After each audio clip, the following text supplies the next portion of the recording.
নমস্কার বন্ধুরা, সম্পাস লাইফস্টাইলে আপনাদের সবাইকে স্বাগত। চলে এসেছি আরও একটি নতুন ভিডিও নিয়ে। আমার আজকের রেসিপি টক দই।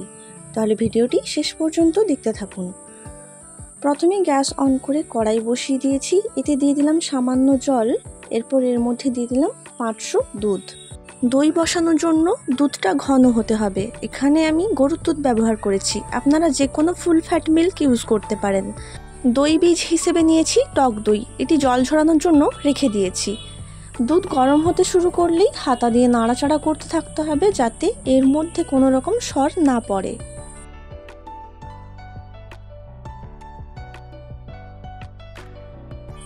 দুধ ফুটতে ফুটতে বারবার হাতা দিয়ে নাড়াচাড়া করে নিচ্ছি, আর ধারে যে সরগুলো জমেছে সেগুলোও বারবার তুলে নিচ্ছি। দুধ ফুটতে ফুটতে বেশ অনেকটাই ঘন হয়ে গিয়েছে।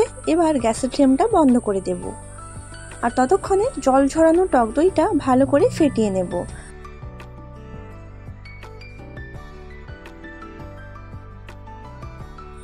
বেশ ভালো করে দইটা ফেটিয়ে নিয়েছি। বারে বারে হাতা দিয়ে নাড়াচাড়া করে দুধটাকেও ঠান্ডা করে নিচ্ছি। দুধ হালকা গরম থাকা অবস্থায়, যখন আঙুল ডুবিয়ে সহ্য করা যাবে সেই রকম গরম থাকা অবস্থায় এর মধ্যে ফেটিয়ে রাখা টক দইটা মিশিয়ে নিতে হবে। প্রথমে 2 হাতা দুধ নিয়ে এই ফেটিয়ে রাখা টক দইটার মধ্যে ভালো করে মিশিয়ে নেব।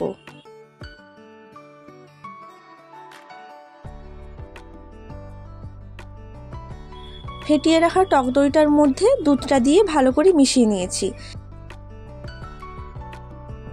এবার বাকি দুধটার মধ্যে এটি দিয়ে খুব ভালো করে মিশিয়ে নিতে হবে।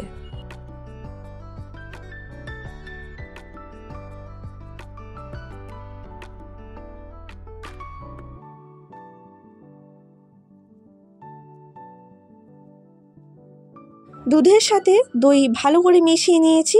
এবার যেই পাত্রে দই বসাবো সেই পাত্রের মধ্যে ঢেলে নেব।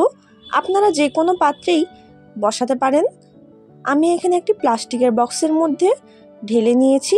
এবার এটি ঢাকা দিয়ে 12 ঘন্টা কোনো গরম স্থানে রেখে দেব। 12 ঘন্টা পর দেখুন দইটা খুব ভালো মতোই জমে গিয়েছে।